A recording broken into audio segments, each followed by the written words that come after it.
Welcome back, Chappelle. All right, very good job today in class. Very good job talking about the writings of the Renaissance and stuff like that. And some of you are like, we only went over 2 slides. Well, we spent most of our time, of course, talking about the artwork project, how you need to prep and get prepared for that, and how we are starting those presentations next class, and it's going to be awesome.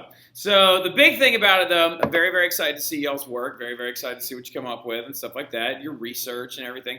Make sure, again, you're getting all this stuff from reputable sites. Make sure that you actually are getting information that you can trust. Also, pass any kind of stuff by me first, and I'll definitely let you know if it's actually legit. Let's avoid random people on YouTube that make videos because they're weird and they're into conspiracy theories. Like, I don't need ancient aliens in your Renaissance art piece, right? So the big thing, though, going into it that we do need to talk about is we need to pick up on the writings, and we have in this flip, we have 1, 2, 3, we got 4 people to talk about that are all going to be on your test. So this flip is very, very important, right? But we left off in class talking about Dante, right? And we talked about Dante, and we talked about his book called The Divine Comedy, or excuse me, his poem called The Divine Comedy, that was written right around the early 1300s.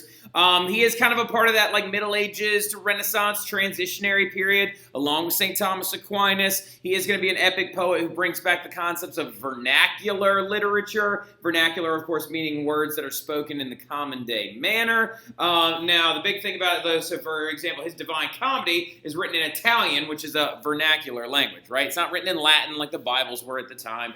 And then other things about it we talked about, we did talk about his journey through hell. We talked about purgatory. We talked about paradise a little bit. We talked about how he's looking for Beatrice and all this other stuff, right? And the sections of his book, remember, are the Inferno, Paradise, and Purgatory, all right? Don't forget those things, okay? Got it? Now, going into it, though, and getting further into it, then you're going to see this guy's rise to prominence, right? His name is Petrarch, right? Now, interesting little side note, Petrarch, who, studied as a, priest for a while and then actually never went through with it and all this other stuff, his father actually knew Dante. So they're actually both Italian Renaissance writers. And so the big thing about it is that Petrarch may very well have actually met Dante in real life at one point.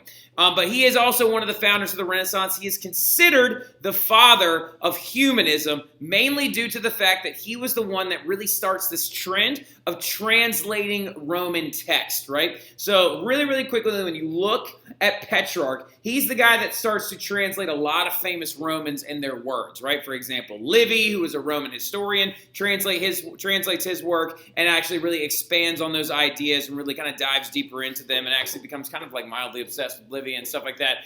He also translates the works of Epicurus. He translates the works of a lot of other very famous Roman philosophers, as well as other famous Roman individuals. He translates versions of the Aeneid by Virgil into vernacular languages. Now, because of this, he is then going to be the very first person to do something big and important. He is going to be the first person to call the Middle Ages a Dark Age. He's going to be the very first person to also expand on the ideas of the liberal arts or liberal studies, as in studying a wide range of things to make a more well-rounded person. Haley and Isabella, like what we were talking about in class, that we want lots of smart people running around that know lots of things rather than some people who know a few things, right?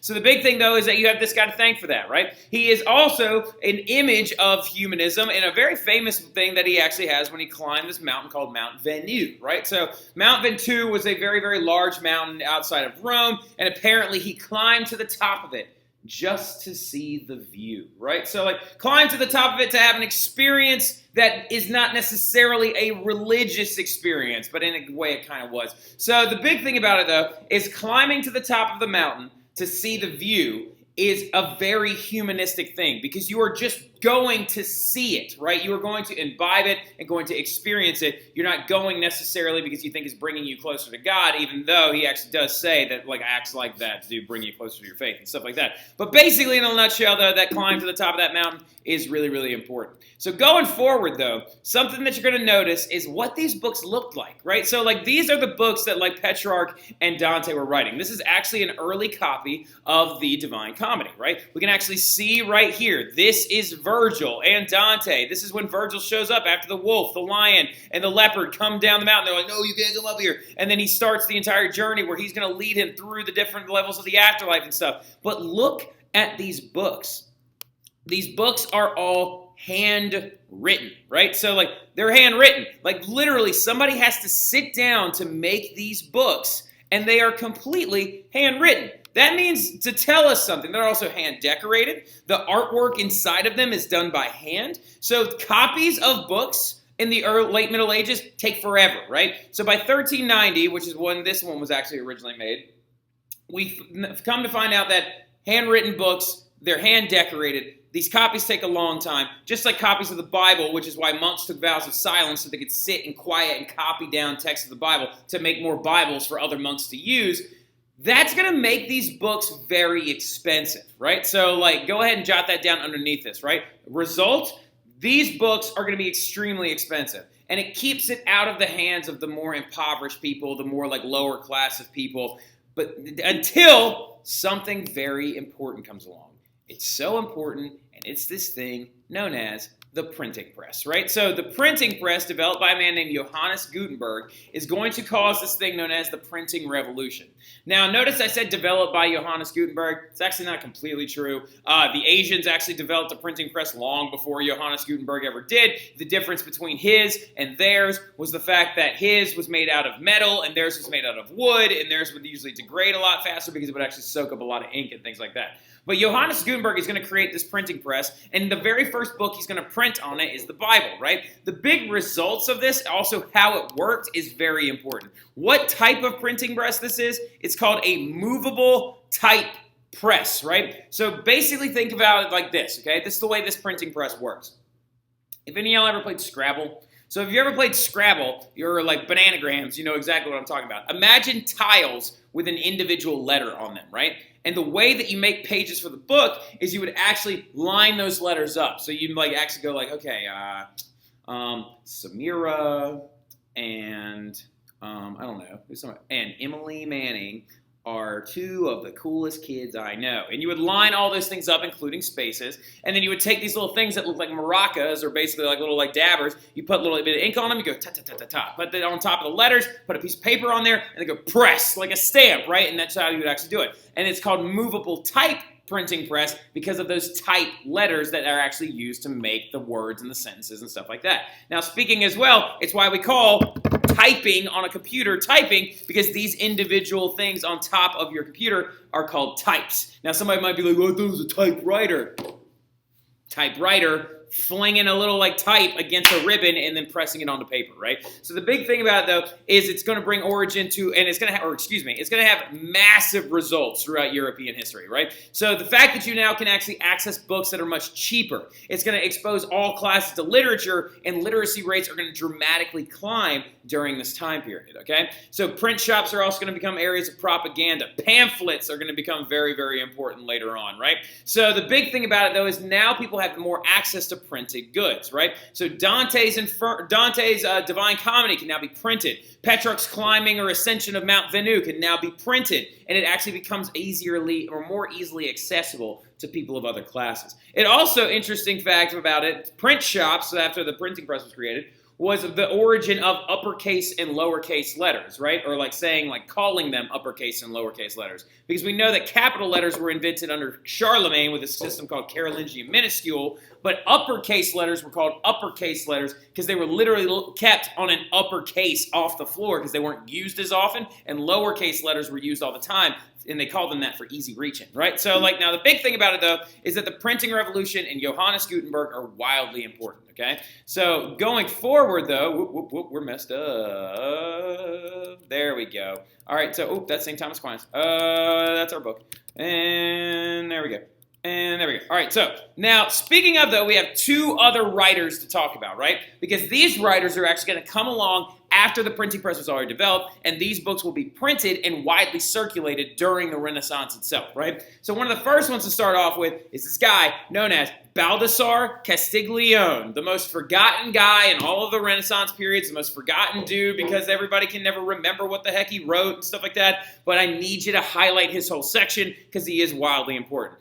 Baldassare Castiglione is going to write a book known as the Cortier, right? Now, for you to understand what a Cortier is, you have to understand what a court is, right? So a court, or a court in the Renaissance, is basically a really big party, right? So rich and wealthy people and leaders of Italian city-states like the Signories and the Medici would have this thing known as court life, right? Where basically you would come into their house in the evenings and everybody would be there and there's music playing and there's dancing and there's drinking and there's hanging out and there's food and there's all this stuff, right? And this is for the super wealthy people. Now, at the court, that's typically where you showed off your Renaissance art that you purchased, and that's why you're the patron, because look how pretty my original Michelangelo is. But a courtier is a person that works in the court and advises leaders, right? So if you're going to be an advisor to a king and live in his court, you better be acting right. So what this book is a guidebook to behavior, right? It's basically a guidebook to saying, this is how men and women should act during the Renaissance to elevate themselves to the level of a man or a woman who would be trusted to advise a king, right? So it basically also becomes the standard for education of the upper classes for going forward for over 100 years, right? So the Cortier outlines the fact that it's like we are no longer Middle Ages, we are Renaissance now, right? So we have to have ideal men and women. And the ideal man is athletic, but not overactive. Good at games, but not a gambler. Plays a musical instrument, knows history, knows literature, and isn't arrogant. Oh my God, this sounds exactly like Mr. Terry. I'm just saying. Now, anyway, so the ideal woman, though, according to Castiglione, is also kind of sexist because they have to be graceful, kind, lively, but reserved. Beautiful, offers balance to a man. Like, we're not even, don't get me started on how sexist these Renaissance writers are, and most of these Renaissance men are. We're not even going to get into it right now, but the big thing about it is, as you notice, which is really, really annoying, is that this list for a woman is very starkly different from the one that's for a man, and it's mainly just because women still did not have very many rights during this time period. Now, so big thing going forward, though, that is Castiglione. He's all about writing this book called The Courtier. He's all about how you should act in the Renaissance, and he's all about leaving back the Middle Ages behind. And then you have this guy. This guy is probably, arguably, the most important writer from the entire Renaissance period.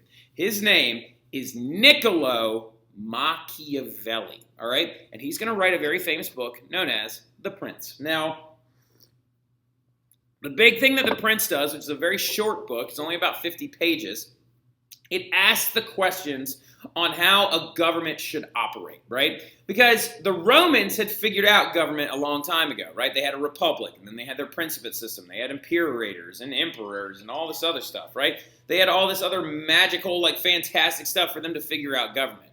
Well, the thing about Renaissance governments is that they hadn't evolved the way that most Renaissance people had expected, right? You had the Pope ruling over the Papal States. You had signories in these different areas of like Italy. You had like kings and queens throughout most of Europe, and it was a very kind of weird time for the progression of history and governments. So this guy comes along after being banished from Florence and being kind of salty about it, and he writes a book that asks a huge question. Write this question down. Is it better to be feared or loved as a leader? And I'm going to give you a minute to sit with that. Look at what you just wrote down, right? Is it better for a person who is a leader to be feared or loved by their people, right? Which one is a more progressive leader and will do the most for their people and actually get the most results, right? Machiavelli pondered that for 50 straight pages. He based his book off of guys like Caesar Borgia, who was actually like this guy that ruled over a city-state in the north of Italy, right? He was also the illegitimate son of the Pope at the time, but still. So like he did like all these different ideas and he expanded on them and things like that. And what he came to the conclusion of was that basically you should be both, right? So, like, you should be both. Write that down. You should be both. But if you have to be one, it's better to be feared. Because if you are feared, that means that you are feared not only by the capabilities of your actions, but the people outside of your country are afraid of what you'll do to make sure that your people are satisfied, i.e. invading their country and taking them over so that your people can have more financial gain, et cetera, et cetera, et cetera. So Niccolo Machiavelli's presence inside of government and politics starts to become like, it's a thing that still exists, right? Over like 600 years later in modern like debates and political debates, you can see in a presidential debate, someone will refer to someone as being Machiavellian, even though that entire word has been twisted over time, and it doesn't actually mean like crash and mean. It actually just means more like pragmatic and intense. He's also trying to be ironic the entire time. But Niccolo Machiavelli is wildly important, okay? So, and remember, he also has a very, very famous line that says, the end justifies the means, right? As in, the end result justifies however I got to get this done, right? So remember, if you're going to be feared or loved, it's better to be both. But if you got to be one, it's better to be feared, okay? So, but y'all have a great day. We're going to stop right there. I think we're going to stop right there. We're stopping right there? Yeah, we're going to stop right there, and we're going to pick up on all this stuff in class tomorrow when we start our presentations. I'll talk to y'all.